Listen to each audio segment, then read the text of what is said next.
ಕ ಕಗೆ ತಲೆ ಕಟ್ಟು ಅಥವಾ ಹಿಂಗ್ ಕೊಟ್ರೆ ಕ ಆ ಇವೆರಡು ಸೇರಿ ತಾನೆ ಕ ಆಗೋದು ಅಲ್ವಾ. ಅದೇ ನಾವು ಇಂಗ್ಲಿಷ್ ಅಲ್ಲಿ ಮಾಡ್ಬೇಕಾದ್ರೆ ಈ ಕ ಈ ಸೌಂಡ್ ಎಲ್ಲಿದೆ ನೋಡಿ, ಎಲ್ಲೂ ಇಲ್ಲ ನಿಮಗೆ. ಆಕ್ಚುಲಿ ಅದನ್ನ ಬರಿಬೇಕಾದ್ರೆ ನಾವು ಕಗೆ ಸಿ ಹಾಕ್ತಿವಿ, ಇಲ್ಲಿ ಅಗೆ ಯು ಹಾಕ್ತಿವಿ, ಇವೆರಡು ಸೇರಿ ಕ ಆಗುತ್ತೆ. ಅರ್ಥ ಆಯ್ತಾ? ಸೊ ಕನ್ನಡದಲ್ಲಿ ಒಂದು ಅಕ್ಷರಕ್ಕೆ ಇಂಗ್ಲಿಷ್ ಅಲ್ಲಿ ಎರಡು ಅಕ್ಷರ ಆಗಬಹುದು ಅಥವಾ ಒಂದೇ ಅಕ್ಷರನೂ ಇರಬಹುದು. ಸೊ ಸಿಂಪಲ್ ಆಗಿ ಅರ್ಥ ಮಾಡ್ಕೊಳ್ಳಿ. ಓಕೆ, ಸೊ ನಮಗೆ ಸಮಸ್ಯೆ ಆಗೋದು ಯಾವಾಗ ಅಂದ್ರೆ ಕನ್ನಡದಲ್ಲಿ ಒಂದು ಶಬ್ದ ಒಂದು ಸೌಂಡ್ ಮಾಡಿದ್ರೆ ಇಂಗ್ಲಿಷ್ ಅಲ್ಲಿ ಅದು ಎಷ್ಟು ಅಕ್ಷರಗಳು, ಒಂದ ಎರಡ. ಕನ್ನಡದಲ್ಲಿ ಕ ಅಂತ ಹೇಳ್ತೀವಿ, ಒಂದೇ ಅಕ್ಷರ ತಾನೆ. ಇಂಗ್ಲಿಷ್ ಅಲ್ಲಿ ಕ ಅಂತ ಹೇಳಲಿಕ್ಕೆ ಎರಡು ಅಕ್ಷರ ಬರೀವಿ, ಸಿ ಯು ಬರೀಬೇಕು. ಇವತ್ತು ನೀವು ಕ್ಲಾಸಿಗೆ ಜಾಯ್ನ್ ಆಗಿರೋದು ಇಂಗ್ಲಿಷ್ ರೀಡಿಂಗ್ ರೈಟಿಂಗ್. ಅಂದ್ರೆ ನಿಮಗೆ ಯಾರಿಗೂ ಇಂಗ್ಲಿಷ್ ಓದೋದು ಮತ್ತೆ ಬರೆಯೋದು ಸ್ಪಷ್ಟವಾಗಿ ಬರ್ತಾ ಇಲ್ಲ. ಅಂದ್ರೆ ಕೆಲವರಿಗೆ ಕಷ್ಟ ಆಗ್ತಾ ಇದೆ, ಇನ್ ಕೆಲವರಿಗೆ ಸ್ವಲ್ಪ ಗೊತ್ತು, ಕೆಲವರಿಗೆ ತುಂಬಾ ಕಷ್ಟ ಅಂತ ಜಾಯ್ನ್ ಆಗಿರ್ತೀರಾ, ಕೆಲವರಿಗೆ ಸ್ವಲ್ಪ ಗೊತ್ತು. ಸೊ ಈಗ ಇಂಗ್ಲಿಷ್ ಅಲ್ಲಿ ನಿಮಗೆ ಕಷ್ಟ, ಬಹಳ ಜನ ಇಂಗ್ಲಿಷ್ ಅಕ್ಷರಗಳನ್ನ ಕೂಡಿಸಿ ಓದ್ಲಿಕ್ಕೆ ಬರಲ್ಲ ಅಂತ ಹೇಳ್ತಾರೆ.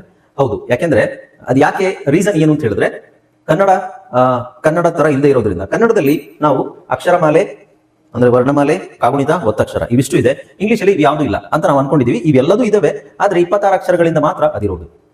ಓಕೆ, ಸೊ ಇಂಗ್ಲಿಷ್ ಅಲ್ಲಿ ಒಟ್ಟು 26 ಅಕ್ಷರಗಳಿದಾವೆ. ಕನ್ನಡದಲ್ಲಿ ಎಷ್ಟಿದಾವೆ ಅಕ್ಷರಗಳು? ಕನ್ನಡದಲ್ಲಿ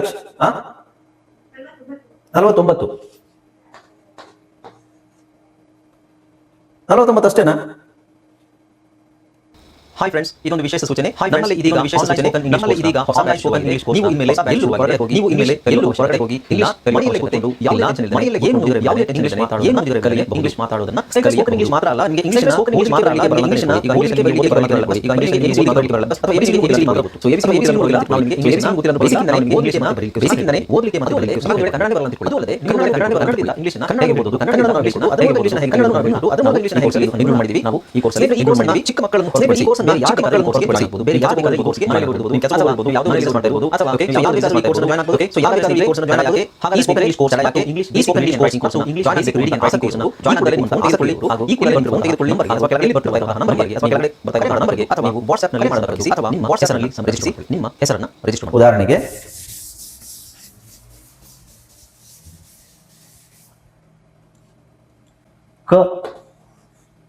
ಕಗೆ ತಲೆ ಕಟ್ಟು ಅಥವಾ ಹಿಂಗ್ ಕೊಟ್ರೆ ಕ ಆ ಇವೆರಡು ಸೇರಿ ತಾನೆ ಕ ಆಗೋದು ಅಲ್ವಾ.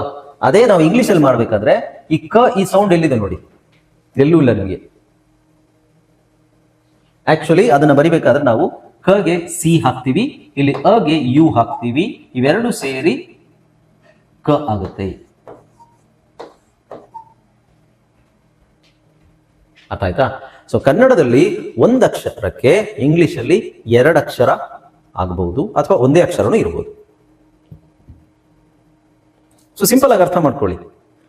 ಓಕೆ, ಸೊ ನಮಗೆ ಸಮಸ್ಯೆ ಆಗೋದು ಯಾವಾಗ ಅಂದ್ರೆ ಕನ್ನಡದಲ್ಲಿ ಒಂದು ಶಬ್ದ ಒಂದು ಸೌಂಡ್ ಮಾಡಿದ್ರೆ ಇಂಗ್ಲಿಷ್ ಅಲ್ಲಿ ಅದು ಎಷ್ಟು ಅಕ್ಷರಗಳು, ಒಂದ ಎರಡ. ಕನ್ನಡದಲ್ಲಿ ಕ ಅಂತ ಹೇಳ್ತೀವಿ, ಒಂದೇ ಅಕ್ಷರ ತಾನೆ. ಇಂಗ್ಲಿಷ್ ಅಲ್ಲಿ ಕ ಅಂತ ಹೇಳಲಿಕ್ಕೆ ಎರಡು ಅಕ್ಷರ ಬರೀಬೇಕು, ಸಿ ಯು ಬರೀಬೇಕು.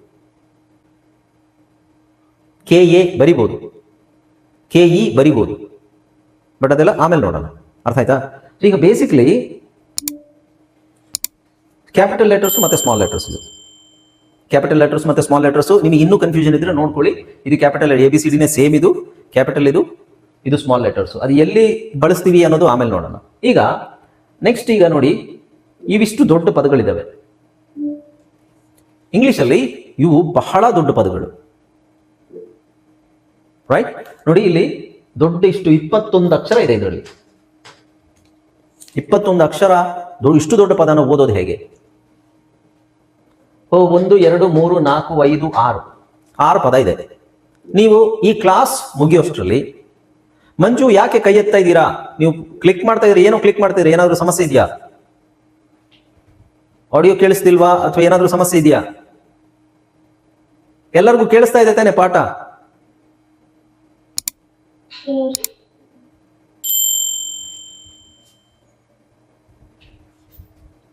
ವಿಡಿಯೋ ಆಫ್ ಆಗಿತ್ತು ಅನ್ಸುತ್ತೆ.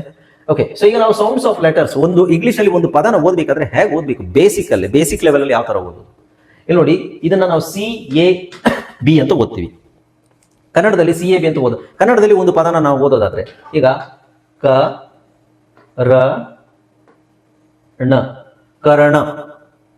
ಈ ಕರ್ಣ ನಿಮಗೆ ಎಲ್ಲಿರುತ್ತೆ? ವರ್ಣಮಾಲೆಯಲ್ಲಿದೆ.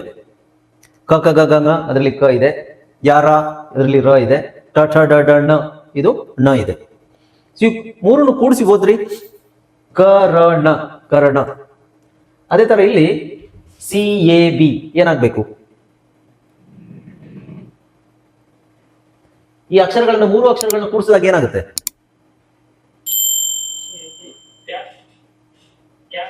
ಕ್ಯಾಬ್ ಹೆಂಗಾಗುತ್ತಪ್ಪ? ಇಲ್ಲಿ ಅಕ್ಷರಗಳು ಬರ್ದಿರೋದೇನು? ಸಿ. ಈ ಮೂರು ಅಕ್ಷರಗಳು ನನಗೆ ಸಿ ಇದೆಯಾ? ಸಿ ಇದೆ, ಎ ಇದೆ. ಇದನ್ನ ಓದು. ಸೇಬ. ಏನ್ರಪ್ಪ ಕನ್ನಡದಲ್ಲಿ ಏನಾಗುತ್ತೆ ಇದು? ಯಾರಾದ್ರೂ ರೆಸ್ಪಾಂಡ್ ಮಾಡಿ. Yes, exactly. ಹಾ, ಸೊ CAB. ಇದನ್ನ ಏನಾಗುತ್ತೆ? DAD ಏನಾಗುತ್ತೆ ಇದು?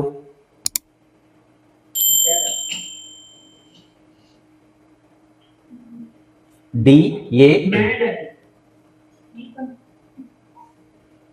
ನೀವು ಕನ್ನಡನೇ ತಪ್ಪು ಓದ್ತಾ ಇದೀರಲ್ಲ. DAD ಏನಾಗುತ್ತೆ? ಇದ್ ಬಿಟ್ಬಿಡಿ, ಕನ್ನಡದಲ್ಲಿ ಕೇಳ್ತಾ ಇದೆಲ್ಲ ಬಿಟ್ಬಿಟ್ರು, ಇಂಗ್ಲಿಷ್ ಬಿಟ್ಬಿಡಿ. ಈಗ ಕನ್ನಡ ಓದ್ರಿ, ಕನ್ನಡ ಓದ್ರಿ. ಈಗ ಇದೇನಾಗುತ್ತೆ? ಈಗ ಇದನ್ನ ಕನ್ನಡದಲ್ಲಿ ಓದಿ. ಇದು ಇದು ಇನ್ನೊಂದು ಇದು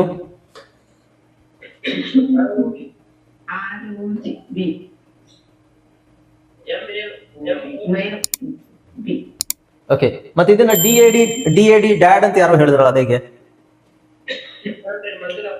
ಅಲ್ಲ, ಅದು ಹೆಂಗೆ ಅಂತ ಹೆಂಗೆ ಹೇಳಿದ್ರಿ? DAD ಡ್ಯಾಡ್ ಅಂತ ಹೆಂಗೆ ಹೇಳಿದ್ರಿ? ನೋಡಿ, ಕನ್ನಡದಲ್ಲಿ ಬರ್ದಿರೋದನ್ನ ಓದಿದಾಗ ಏನದು? DAD. ಇಂಗ್ಲಿಷ್ ಅಲ್ಲಿ ಬರ್ದಿರೋದನ್ನ ಓದಿದಾಗ್ಲೂ DADನೇ. ಇದು DADನೇ, ಇದು DADನೇ. ಆದ್ರೆ ಇದನ್ನ ಇಂಗ್ಲಿಷ್ ಅಲ್ಲಿ ನಾವು ಕೂಡಿಸಿ ಓದಿದಾಗ ಡ್ಯಾಡ್ ಅಂತ ಓದ್ತೀವಿ. ಕನ್ನಡದಲ್ಲಿ ನೀವು ಕೂಡಿಸಿ ಓದಿದಾಗ ಅದೇ ಡ್ಯಾಡ್ ಅಂತ ಹೆಂಗ್ ಓದಕ್ಕಾಗುತ್ತೆ? ಕನ್ನಡದಲ್ಲಿ ಅಕ್ಷರ ಏನಿದೆ, ಅಕ್ಷರ ಸ್ಪಷ್ಟವಾಗಿ ಓದ್ಬೇಕು ತಾನೆ. DADನೇ. DAD ನ ನೀವು ಕೂಡಿಸಿದಾಗ ಕನ್ನಡದಲ್ಲಿ ಡ್ಯಾಡ್ ಹೆಂಗಾಗುತ್ತೆ? ಡ್ಯಾಡ್ ಬರಿಬೇಕಂದ್ರೆ ಹೆಂಗ್ ಬರಿಬೇಕು? ಇದು ತಾನೆ ಡ್ಯಾಡ್. ಇದು ಹೆಂಗಿದೆ, ಇದು ಹೆಂಗಿದೆ? ಇದರ ಅರ್ಥ ಏನು? ನಾವೇನು ಅಕ್ಷರಗಳನ್ನ ಕಲ್ತಿದೀವಿ ವರ್ಣಮಾಲೆಯಲ್ಲಿ.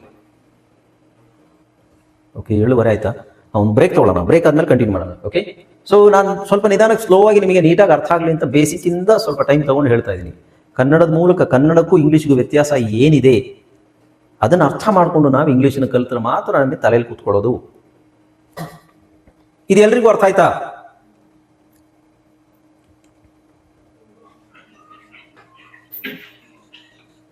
ಸಿಂಪಲ್ ಆಗಿ ತಗೊಳ್ಳಿ. ಇದು 2 ಪದ ನೋಡ್ರಿ. ಇಲ್ಲಿ ಇಂಗ್ಲಿಷ್ ಇಲ್ಲ ಅಂತ ಇಟ್ಕೊಳ್ಳಿ. ಕನ್ನಡದಲ್ಲಿ ಏನಿದೆ? BADನೇ. DAD. ನಾವು ಅದನ್ನು ಕೂಡಿಸಿದಾಗ DAD ಇಂಗ್ಲಿಷ್ ಅಲ್ಲಿ ಕೂಡಿಸಿದಾಗ ಡ್ಯಾಡ್ ಆಗುತ್ತೆ. BAD ಇಂಗ್ಲಿಷ್ ಅಲ್ಲಿ ಕೂಡಿಸಿದಾಗ ಬ್ಯಾಡ್ ಆಗುತ್ತೆ. ಬಟ್ ಕನ್ನಡದಲ್ಲಿ ಅದನ್ನು ಓದಿದಾಗ ಏನಾಗುತ್ತೆ? ಅದು ಹಂಗೆ ಇರುತ್ತೆ, ಅದು ಚೇಂಜ್ ಆಗೋದಿಲ್ಲ. ಇದ್ರ ಅರ್ಥ ಏನು?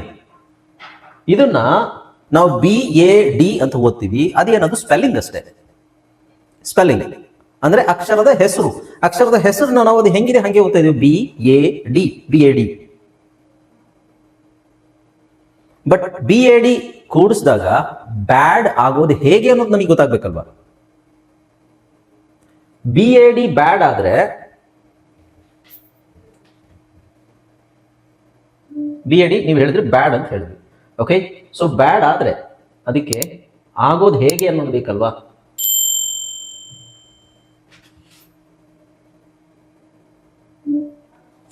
ಇಂಗ್ಲಿಷಲ್ಲಿ ಇದರ ಸರಿಯಾದ ಉಚ್ಚಾರಣೆ ಇದು. ಈ ಪದಗಳ ಸರಿಯಾದ ಉಚ್ಚಾರಣೆ ಇದು. ಸಿಂಪಲ್ ವರ್ಡ್ಸ್ ಉಚ್ಚಾರಣೆ ನೋಡಿ ಏನಂತಿದೆ. ಇಲ್ಲೇನಿದೆ? ಬ್ಯಾಡ್. ಇಲ್ಲೇನಿದೆ?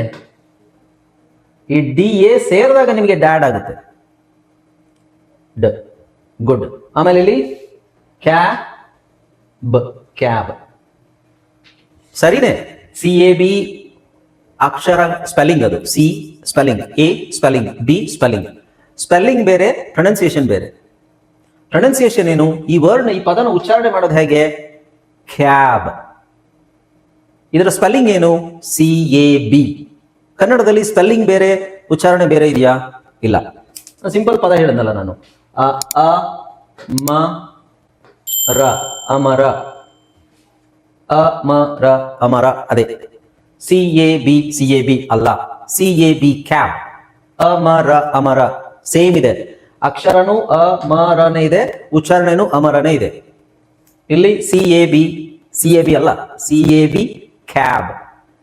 ROB rob, MOB mob, BAD bad, DAD dad, BIG big.